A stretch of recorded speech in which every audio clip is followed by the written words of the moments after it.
नमस्कार प्यारे बच्चों, कैसे हो बेटा? सभी अच्छे हैं ना? बेटा आज हम पढ़ेंगे आपकी हिंदी पाठ्य पुस्तक का पाठ नंबर 7, जिसका नाम है रोटी और स्वाधीनता। ठीक है, ये एक कविता है जिसका नाम है रोटी और स्वाधीनता, और ये किसके द्वारा रचित की गई है? श्री रामधारी सिंह दिनकर जी के द्वारा। दिनकर जी को एक राष्ट्र कवि के रूप में भी जाना जाता है। जो रामधारी सिंह दिनकर जी कवि हैं हमारे, उनको हम कैसे जानते हैं? उनको हम राष्ट्र कवि के रूप में भी जानते हैं। ये ओजस्वी राष्ट्र भक्ति से ओतप्रोत कवि जाने जाते थे। यह कविता उस समय की है जब भारत को अंग्रेज़ों से नई नई आज़ादी मिली थी। ठीक है, भारत की स्थिति बहुत ही नाजुक थी उस समय। भारत धार्मिक, आर्थिक, सामाजिक सभी दृष्टि से बहुत ही नाजुक दौर से गुजर रहा था। अनेक समस्याओं का भारत को सामना करना पड़ रहा था, जिसमें गरीबी और भूख सबसे प्रबल थी। यानी गरीबी और भूखमरी का उनको बहुत ही ज़्यादा सामना करना पड़ रहा था। ठीक है, तो बच्चों आओ देखते हैं कि कवि हमें इस कविता के माध्यम से क्या संदेश देना चाहते हैं। ठीक है बेटा, तो ध्यान से सुनेंगे सभी। आज़ादी तो मिल गई मगर यह गौरव कहाँ जुगाएगा, मर भूखे इस घबराह में तू बेचने तो खा जाएगा। कविता में कवि ने गरीबी पर कटाक्ष करते हुए कहा है कि हमें आज़ादी तो मिल गई है, परंतु क्या हम इस आज़ादी को संभाल पाएंगे? जुगाए का अर्थ होता है पचाएगा, यानी कि क्या हम इस आज़ादी के जो गौरव हमें सम्मान प्राप्त हुआ है, क्या हम इसे संभाल पाएंगे? गरीब और भूखे होते हुए भी कि क्या हम अपना सब कुछ इस देश पर न्यौछावर कर पाएंगे? यह कवि भारत के लोगों से प्रश्न पूछ रहे हैं, क्योंकि भूखमरी के कारण जीना बहुत ही मुश्किल होता है और उसे यह लग रहा है कि कहीं ये आज़ादी को बेच कर तो नहीं खा जाएंगे, कि जो गरीब भूखे लोग हैं वो कभी भूखमरी के कारण दुखी होकर आज़ादी को बेच तो नहीं देंगे। आज़ादी रोटी नहीं मगर दोनों में कोई वैर नहीं, पर कहीं भूख बेताब हुई तो आज़ादी की खैर नहीं। कवि कहते हैं कि भूखे इंसान के लिए आज़ादी रोटी का काम नहीं करती, आज़ादी रोटी नहीं है, क्योंकि जब इंसान को भूख लगती है तो केवल रोटी ही उसकी जो भूख मिटा सकती है। आज़ादी उसकी भूख को नहीं मिटा सकती। रोटी और आज़ादी में कोई वैर नहीं, इनमें कोई आपस में कोई दुश्मनी नहीं है, परंतु भूख जब लगती है तो उसके बाद रोटी ही उस भूख को शांत कर सकती है, आज़ादी नहीं कर सकती। तो कवि कहते हैं कि भूख मिटाने के लिए क्या कभी देश की आज़ादी को बेच तो नहीं देगा? ठीक है ना, तो अगर भूख बेताब हो गई, कभी भूख ज़्यादा हो गई और असहनीय हो गई किसी के लिए, तो कहीं आज़ादी को बेच तो नहीं देंगे।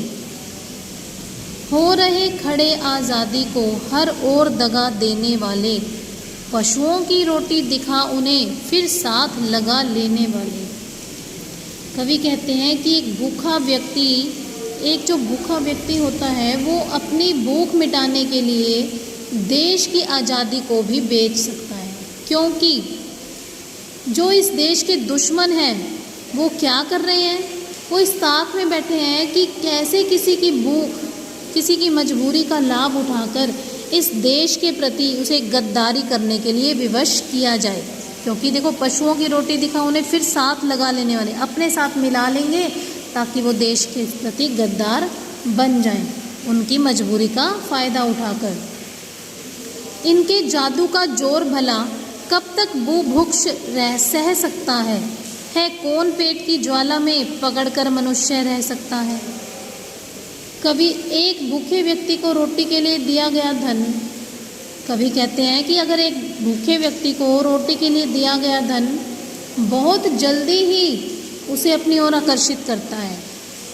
उसके लिए उसे कोई गलत काम ही क्यों ना करना पड़े तो वो करेगा ताकि उसे रोटी मिल सके।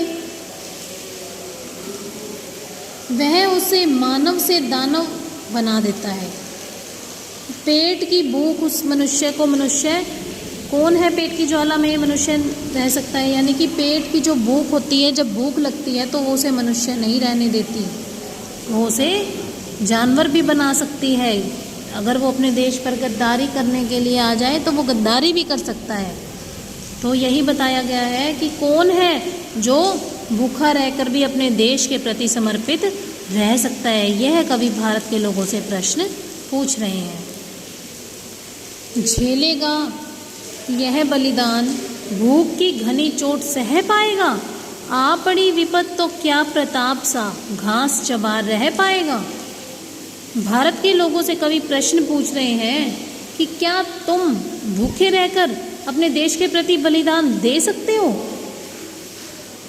क्योंकि ऐसा तो केवल महाराणा प्रताप ने ही किया था।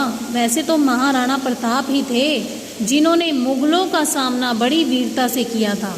बेटा आपने 4th क्लास में महाराणा प्रताप का चैप्टर पढ़ा है, उसमें हमने पढ़ा था कि किस प्रकार से महाराणा प्रताप ने मुगलों का सामना बड़ी वीरता के साथ किया था। और जब मुगलों के अत्याचार भारत पर बहुत बढ़ गए तो उन्होंने अपनी वीरता के बल पर अपने लोगों की रक्षा की। एक घड़ी ऐसी आई जब उन्हें जंगल में रहना पड़ा और वहाँ उनके पास खाने के लिए कुछ भी नहीं था, तो उन्हें अपनी भूख मिटाने के लिए घास के बीजों की रोटी खानी पड़ी थी। पढ़ा था ना आपने ये? तो यही बताया गया है कि उन्हें क्या कराना, मजबूरी में उन्हें घास की रोटी खाकर रहना पड़ा अपनी भूख मिटाने के लिए। लेकिन उन्होंने मुगलों के सामने हार नहीं मानी, घुटने नहीं टेके। है बड़ी बात आज़ादी का, पाना ही नहीं जुगाना भी, बलि एक बार ही नहीं उसे पड़ता फिर दोहराना भी। कवि कहते हैं कि आज़ादी पाना कोई बड़ी बात नहीं है, परंतु उसे संभाल पाना बहुत बड़ी बात है। इसके लिए अपने देश पर बार बार कुर्बानी देना आसान नहीं है, क्योंकि जब जब देश पर खतरा पड़ता है तो उसकी रक्षा के लिए अपनी वीरता का परिचय देना पड़ेगा और हमें बार बार बलिदान देना पड़ेगा।